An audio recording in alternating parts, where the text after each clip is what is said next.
This is a test. How many times does the white team pass the rubber band ball? Go!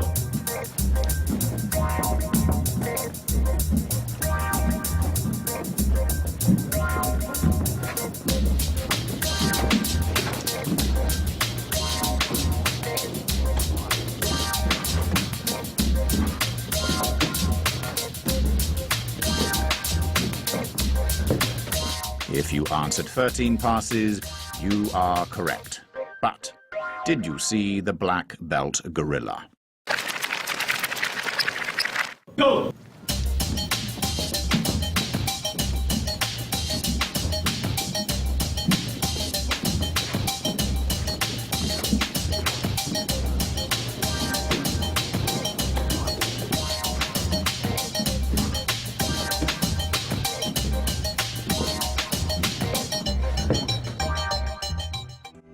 Being observant is a quality trait, but is one a survival?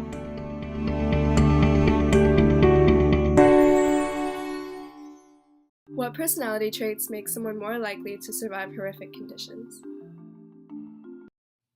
Key terms: observant, understanding what is going on around you; flexibility, being able to adapt or change according to your surroundings; interpersonal, able to communicate with others to benefit your own well-being. Being flexible, observant, interpersonal, and faithful, along with having a sense of humor, all help people survive life-threatening events. In the movie Life is Beautiful, Guido explains to Joss Wei that they are just part of a game, allowing Joss Wei to maintain a positive attitude. Ihr seid nur aus einem einzigen Grund in dieses Lager transportiert worden? Si vince a 1000 punti, il primo classificato vince un carro armato, vero? Um zu arbeiten. Beato lui. Jeder Versuch der Sabotage wird mit Guido interprets the German officer's orders as rules of a made-up game to keep his son happy. Joss Wei is able to survive the Holocaust not only because of his father's sacrifices, but because he applied a sense of humor to the horrors around him. Joss Wei maintained a positive mental attitude, or PMA, throughout his stay at the concentration camp.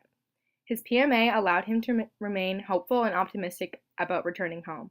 It is scientifically proven that laughing helps people cope with terrible events. Faithfulness can be an important aspect in surviving adversities.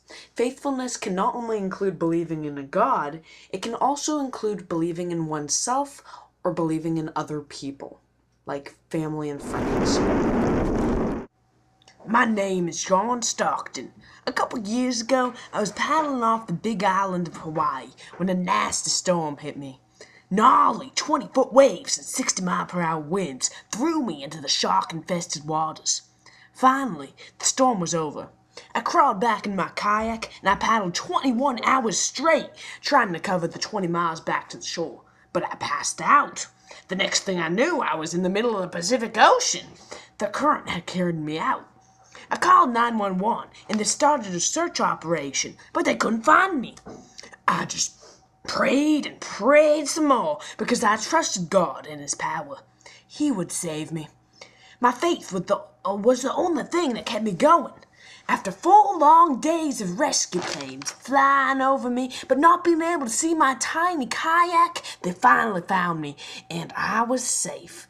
Thank you, God. Sarah is a single mother who lived during the Great Depression. She is notably flexible, and this personality trait not only helped her endure the difficult times that the Great Depression brought upon everyone, but was specifically hard for her because she had to take care of her children too. Not only did she slave away at the railroad during the day, but she took an extra step to find a job at the textile factory at night. Both jobs entailed dangerous working conditions, but she knew she needed herself to remain flexible in order to balance her wants with what her family needed her to do. She knew that she needed the money from both jobs to keep her family from going homeless.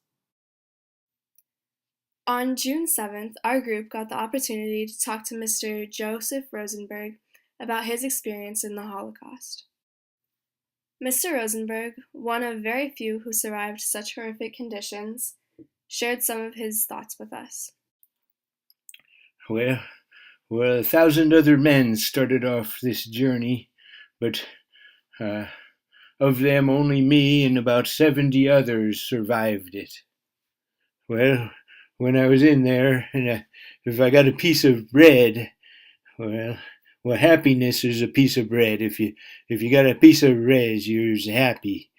One of the factors that led Mr. Rosenberg to survive such horrific conditions, where his only happiness came from a piece of bread, was that Mr. Rosenberg was in fact an observant man.